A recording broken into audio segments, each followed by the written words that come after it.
అర్థమవుతుంది. ఇప్పుడు ఆదాము అవ్వలు తప్పు చేయటం ద్వారా, పాపము చేయటం ద్వారా భూమి మీదకి మరణము ఎలాగైతే వచ్చిందో, పాపము పెరగటము ద్వారా ఆ మరణమునకు దగ్గరవుతున్న వయసు కూడా తగ్గుతూ వచ్చిందన్న విషయాన్ని మనము అర్థం చేసుకోవాలి.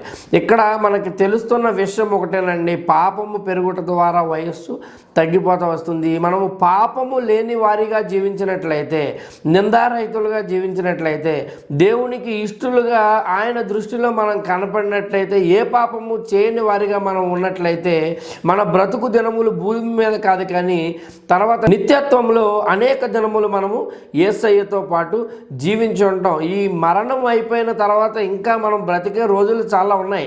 అప్పుడు మనం నశించిపోకూడదంటే, అప్పుడు ఆ నరకాగ్నిలో పడి మనం ఇబ్బంది పడకూడదంటే ఇప్పుడు పాపం లేని వారిగా జీవించవలసిన అవసరం ఉన్నది. దానికి బహుమానంగా ఇంత వయసు అంత వయసు అని కాదండి,